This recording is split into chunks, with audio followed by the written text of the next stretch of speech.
Okay. Um, Good afternoon, everyone. How many of you are RCB fans here? No, not one. Not even just one person. I think whenever I've supported us. Okay. Yeah, okay. How many football fans? Okay, good. So I have a question for you. Why is Cinderella bad at football? Losing her footwear. That's one reason.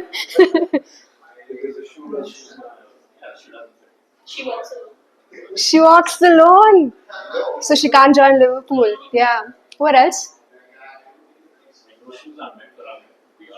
True. Yeah. All of that is true. But what's the sorry? What? Evil stepmom. Yeah. Tragic backstory. Runs away from the ball. That is it. Run away from the ball. See that's why she's the RCB fan. That's why they won. But hopefully they won't. But we'll see.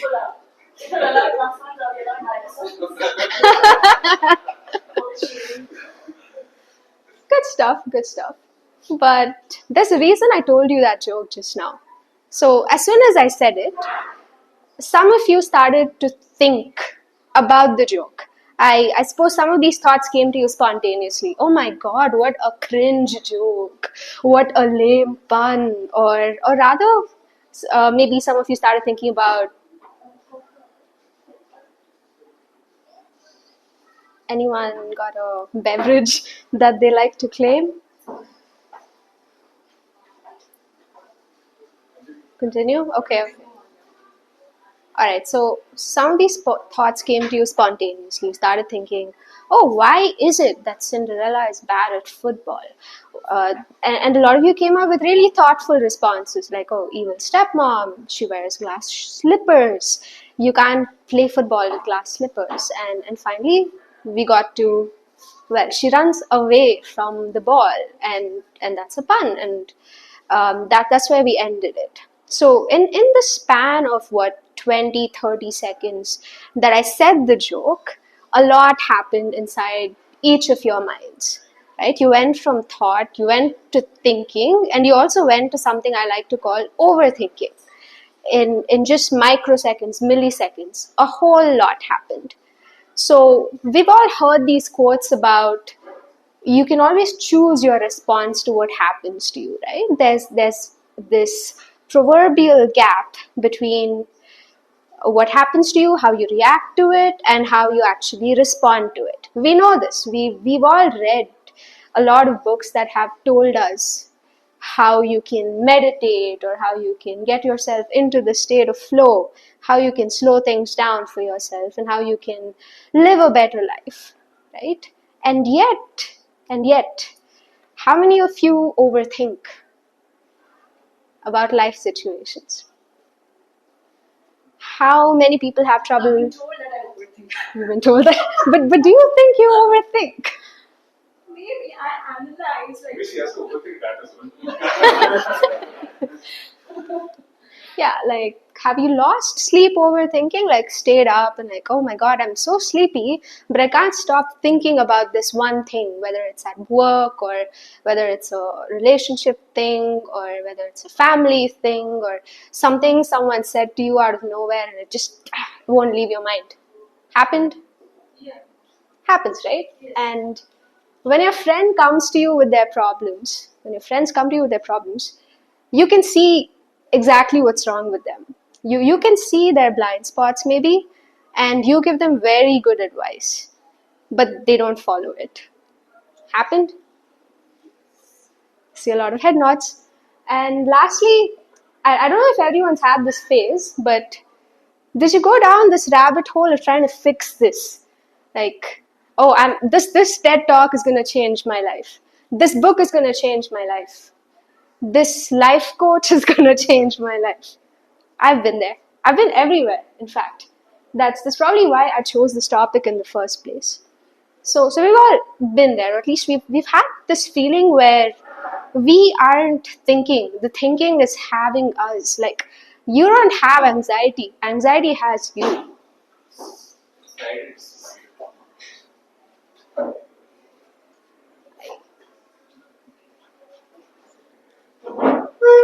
So we've all been there.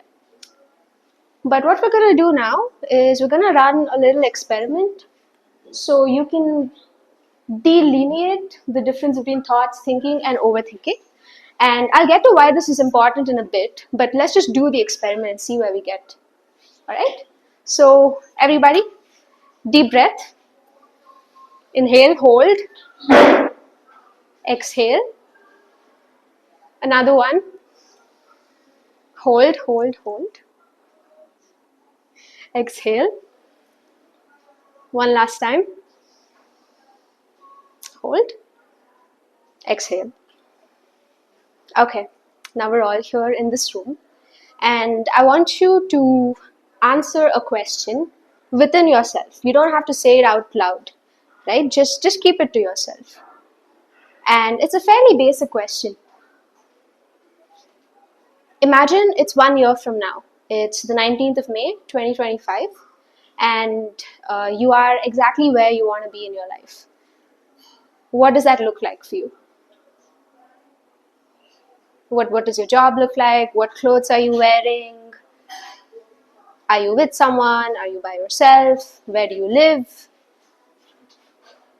Who are you talking to? What sort of earrings are you wearing? If that's your jam, have the has the prescription on your glasses gone up, or are you feeling better? How are you health wise? Like, are you fitter? Are you better off?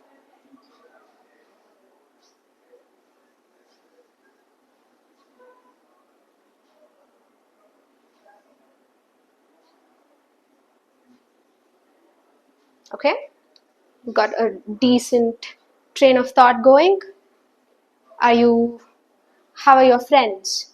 What are they doing 1 year from now?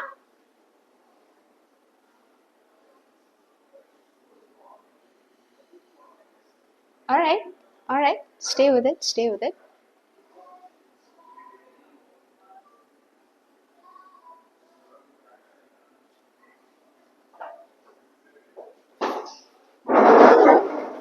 How much money do you have in your bank account?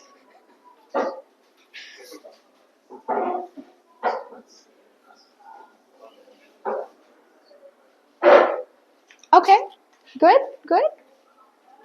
All right. So at this point, we all have a decently large train of thoughts within our minds. Yeah.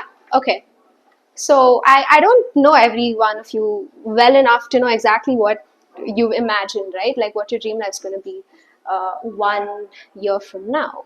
But I could try to take a guess. Initially, you started to feel a little cynical, maybe, but then excited. Like, oh, a year. There's plenty of time. Maybe I'm fitter. Maybe I finally lose those 10 pounds that that have been killing me. I've been killing myself at the gym for. Or maybe you're like, oh, I have a fulfilling job, and I have all these lovely new friends. Or maybe I'm friends with people that I met here. Blah blah blah. And for some of you, I also suppose somewhere, the longer that I let you stay with that thought, you also started to have doubts. Like, oh yeah, all of this is nice. I can imagine it. I can think about it. I can fantasize about it. But what if I don't get it? Like, what happens if I don't live up to these expectations I've set for myself? Does any of you have that thought? Yeah? And then if I'd let you stay, it really depends on which way it could go. Some of you might have written it off as, oh, this is just wishful thinking. Why should I do this? What's the point? And so on and so forth, right? And if you're also a little more sensitive, perhaps like I am, I probably would have thought about this at night just before I'm about to fall asleep, Like, oh, I have all these plans. I have all these goals. I'm just not getting there. I need to stay up. I need to write everything down. I need to make a plan. I need to have a step-by-step process that gets me there. And then you'd fall into a restless sleep. You'd wake up. You'd be a little upset for a few more days, or you would have forgotten about it, or maybe you're scrolling Instagram, you're trying to distract yourself, whatever. And then bam, that's it. And someday, somewhere, some other little enthu cutlet is going to ask you the same question. And on it goes. Yeah? So we've all been there. So just using this little thought experiment, I want to invite you to think about 3 things that happened here, right? I mean, there's a lot that happened, but for the sake of simplicity, we're going to categorize everything that just happened into 3 categories: thoughts, thinking, overthinking. Thought is whatever came to you spontaneously. Go a year from now, that would be nice. Oh, I'd like to drive this car, or I'd like to wear this. Before you thought about how are you going to get there, whatever that initial bit of feeling that surfaced to you, like anything can happen in a year, right? Whatever that is, whatever that feeling was of expansiveness, that is thought. What thinking is your own judgment about it. Like, that's too ambitious, that's too greedy, that's not doable in a year. I'm not that lucky. It's not going to happen in me. I mean, I thought a lot would happen by this year, but it didn't. Who's to say next year is going to be better? That's thinking. Thinking involves judgment. Thoughts are spontaneous. And you also have intrusive thoughts sometimes. We'll get there in a bit. But when you recognize that you're applying judgment, that is what's called thinking. Okay, just hold on to that for a bit, because that's the crux of what we're going to talk about for the rest of this presentation. Now, this is easy enough in theory. You know what's a thought, you know what's thinking, you know what's overthinking, but what can you do to rein in your thinking? Yeah? So, I'd like to borrow from a certain philosopher called Epictetus. Those of you who are into Stoicism, anyone? Yeah, just Tarun and Shrikant, I guess. All right. Stoicism. But it's cool. You don't have to know about the philosophy, because it's pretty straightforward, right? So the thing about philosophy is you don't go looking for it; it finds you. And that's sort of what happened to me in 2015. I don't think any 21-year-old wants to read a book about Stoicism, no matter how nerdy they are. But the crux of it was I was dealing with a situation where it had already happened and I couldn't do anything about it.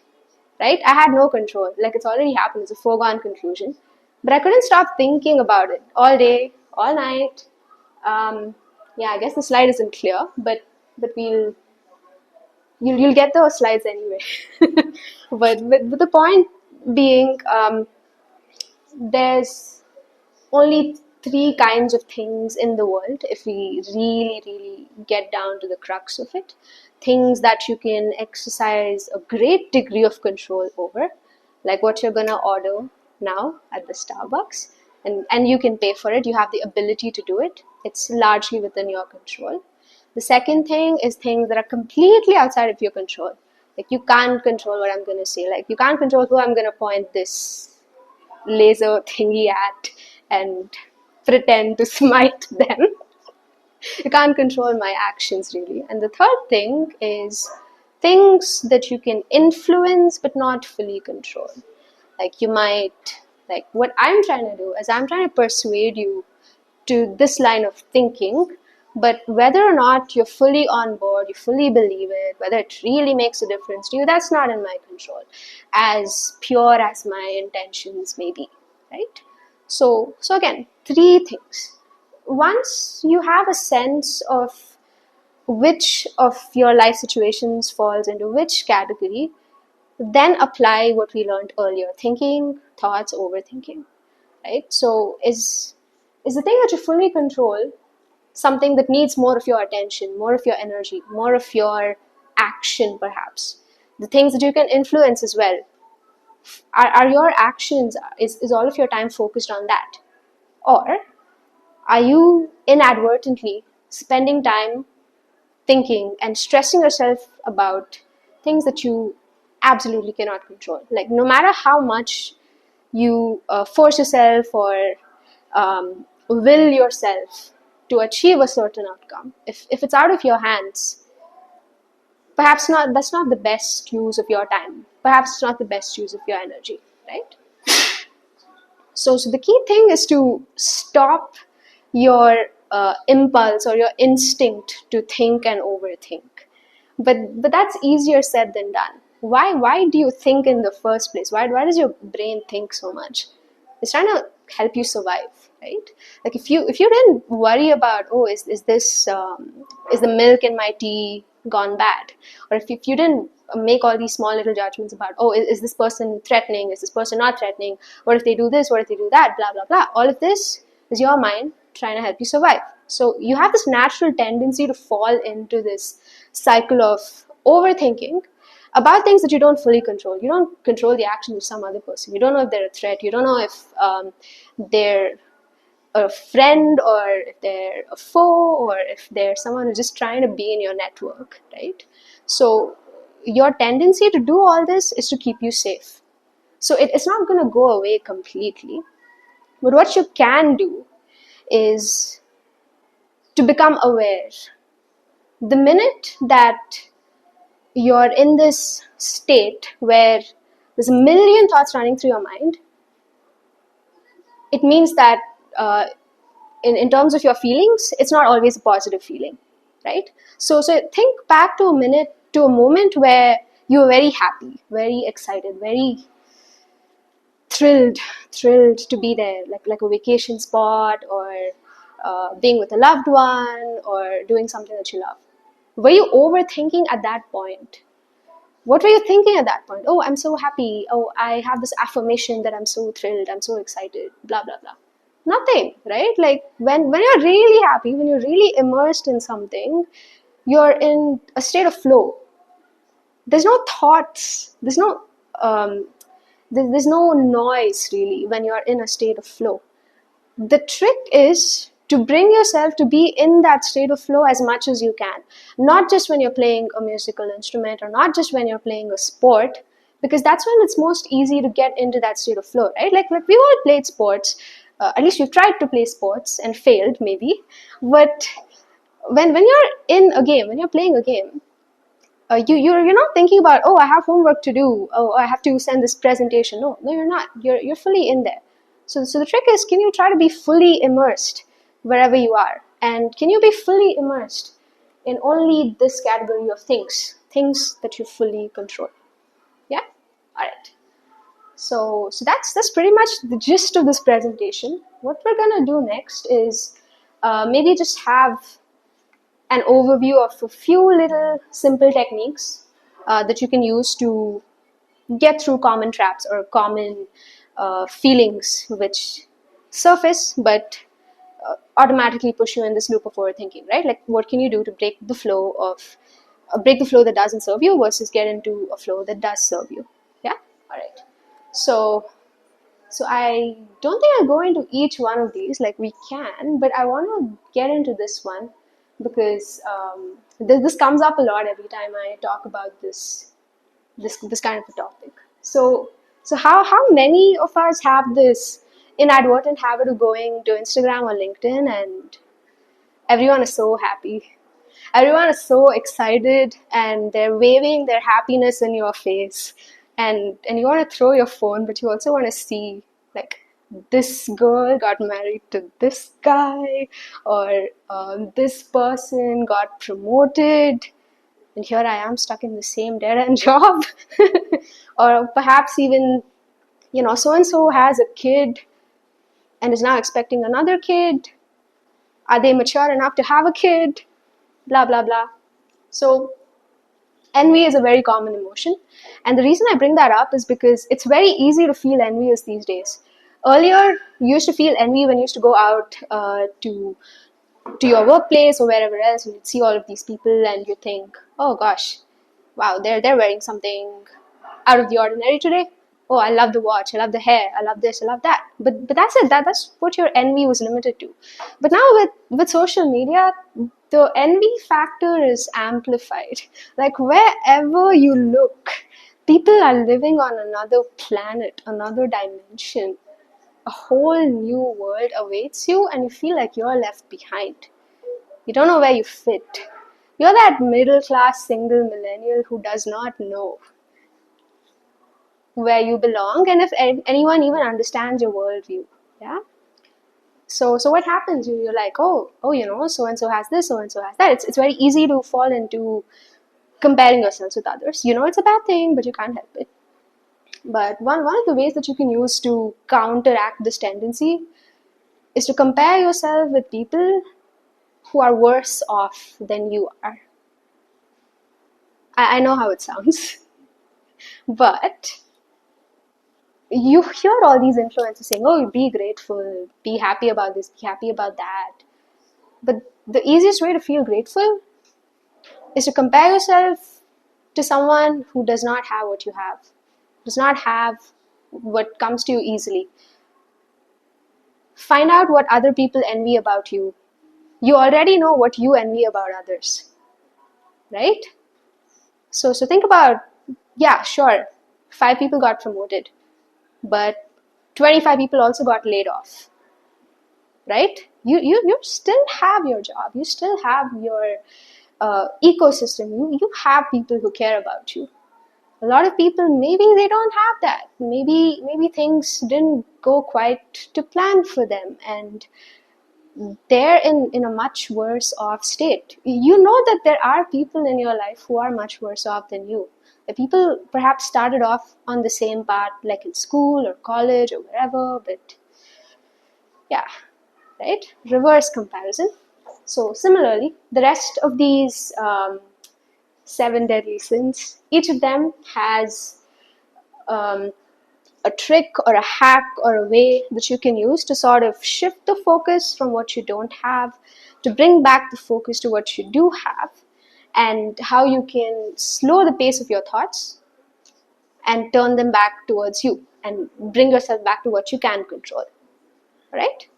So that's pretty much it. We've done a few examples already, so I'm not gonna uh, you know do a rehash of that again, but I'm just gonna pause here for questions. Like, does all of that make sense, or all of that's good? Any thoughts, any reactions? You are. Because lot of thoughts, so maybe not. Indeed. So again, it's your tendency to think, because it's your mind's way of keeping you safe. So just 3 takeaways from all this, and I think we're good for time. So first thing, yes, of course you overthink. Of course you think. It's your mind's way of helping you survive. Of course it's going to happen. The second thing is, now you know the difference. So you can gently guide yourself back to your thoughts and focus your energy only on what you control. The third thing is, of course, the 7 deadly sins are among us, and of course it's gonna sneak up on you, but there are ways to break the flow, and there are ways to regain control of your life, of your thoughts, of your world. Right? I hope this stays with you, and the next time we have a pint-sized insights, you're not overthinking as much as you were today. Right? Thank you, everyone.